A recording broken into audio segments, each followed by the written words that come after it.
Welcome to Bablu voice channel. प्यारे दोस्तों, नियाज 3-4 साल पहले मेरा ड्राइवर था।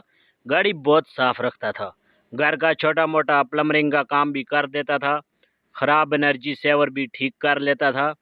पानी वाली मोटर की रिपेयरिंग भी जानता था। अलगर्ज हर काम में कुछ ना कुछ माहिर था। स्वाय ड्राइविंग के इस मामले में उसके अपने ही असूल थे। मसलन गाड़ी रिवर्स करते हुए वो शीशों की मदद लेने का कायल नहीं था। जो ही ठा की आवाज आती, खुद ही समझ जाता कि गाड़ी अब मजीद रिवर्स नहीं हो सकती। उसके अक्सर काम मेरे जिम्मा थे।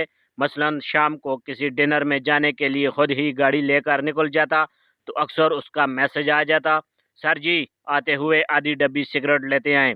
एक दफ़ा मैं रात को देर तक काम करते हुए मुझे भूख लग गई। मैंने उसे 300 रुपये देकर मार्केट भेजा कि 2 बर्गर ले आओ, एक अपने लिए एक मेरे लिए। मसूफ ने वापसी पर 150 रुपये मेरे हाथ पर रख दिए और फरमाया उसके पास सिर्फ मेरा ही बर्गर बचा था, आपका नहीं मिला। नियाज को बिला वजह हरन बजाने की बीमारी थी।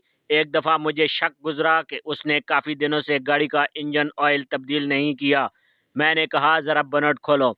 उसने फौरन ड्राइविंग सीट संभाली और बोनट का बटन खींच दिया। मैंने ऑयल चेक किया, वाकई बदलने वाला हो गया था। इतने में उसने हरन पर हाथ मारा। एक दो बोनट खुला हुआ था। ऊपर से मैं लगभग हरन के ऊपर झुका हुआ था। पास की आवाज़ आई और मुझे यूं लगा जैसे मेरे सामने बुलेट ट्रेन आ गई है। आंखों के आगे अंधेरा आ गया और कान बंद हो गए। मैंने कर्बनाक चीख मारी और चक्कर खाकर पूरी जिम्मेदारी से वहीं ढेर हो गया। न्याज बुखलाकर बाहर निकला और जल्दी से मुझे उठाया। मैंने अधखुली आंखों से न्याज को देखा और लड़खड़ाती हुई आवाज में पूछा, मम मैं कहाँ हूँ? न्याज समझ गया कि मैं होश में नहीं हूँ। उसने आओ देखा ना ताओ बोनट में से रेडिएटर वाली पानी की बोतल का ढक्कन खोला और मेरे मुंह पर छींटे मारे। होश बहाल होते ही मैं उस पर बरस पड़ा कि गैराज में खड़ी गाड़ी का हॉर्न बजाने की क्या तुक है। सहम कर बोला, मैं तो सिर्फ आपसे पूछना चाह रहा था कि तेल पानी ठीक है ना। न्याज चरस भी पीता था और अक्सर मुख्तलिफ बहानों से मुझसे पैसे भी ऐंठता रहता था। चूंकि मुझे कुछ पता नहीं होता था कि गाड़ी चलाते हुए वो किस आलम में है, लिहाजा सख्ती से हिदायत थी कि ड्राइविंग के दौरान आराम से अपनी लाइन में रहना है, किसी गाड़ी के साथ रेस नहीं लगानी। एक दिन मैं पिछली सीट पर लैपटॉप खोले एक स्क्रिप्ट पढ़ रहा था कि अचानक गाड़ी में न्याज की आवाज़ गूंजी, सर जी दुआ करे बच्ची बच जाए। मैं इतने जोर से उछला कि मेरा सर गाड़ी के छत से जा टकराया। कौन सी बच्ची होए?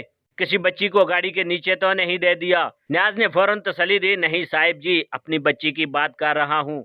मैं चूक उठा, क्या हुआ तुम्हारी बच्ची को?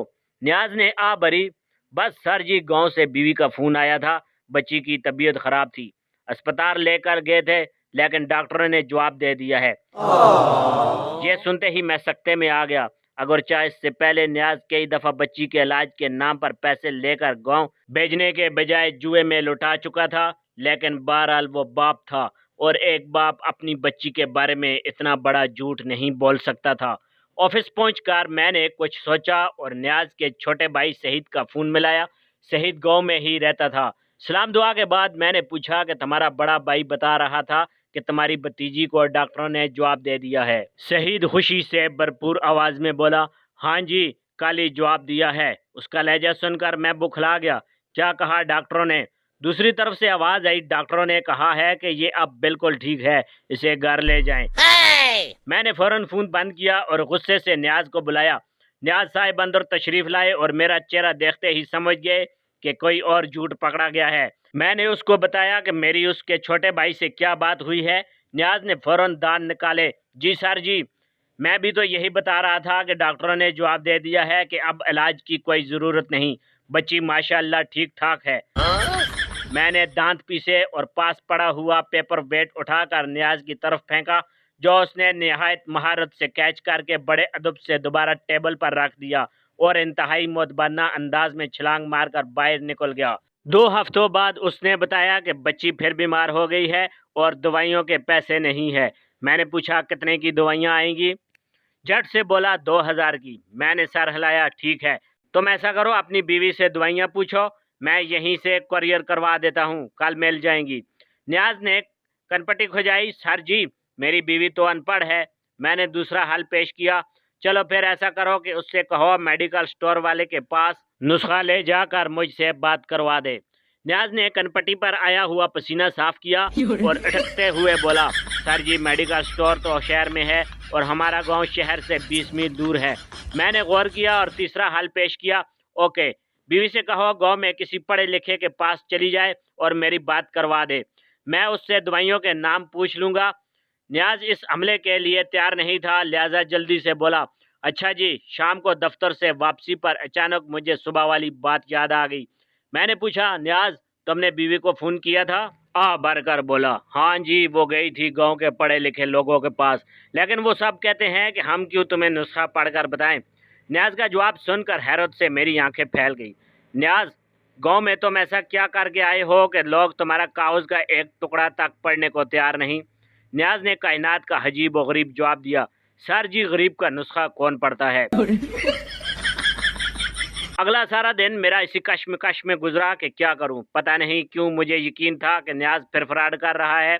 शाम को उसने एक हवालनाक खबर सुना दी कि बच्ची की तबीयत अचानक शदीद खराब हो गई है और अब उसे खून की 2 बोतलों की ज़रूरत है। मेरे हाथ पांव फूल गए। तस्दीक के लिए उसके छोटे भाई को फ़ोन किया तो उसका नंबर बंद था। मैंने परेशानी के आलम में पूछा कि न्याज बच्ची की उम्र कितनी है। जल्दी से बोला, सर जी 6 महीने। मुझे गश पढ़ते पढ़ते बचा, 6 महीने? वही 6 महीने की बच्ची में तो 2 बोतल खून की जगह ही नहीं होती। न्याज के चेहरे पर हवाइयाँ उड़ने लगी और फिर उसने जो जुमला कहा वो तारीख का हिस्सा बन गया।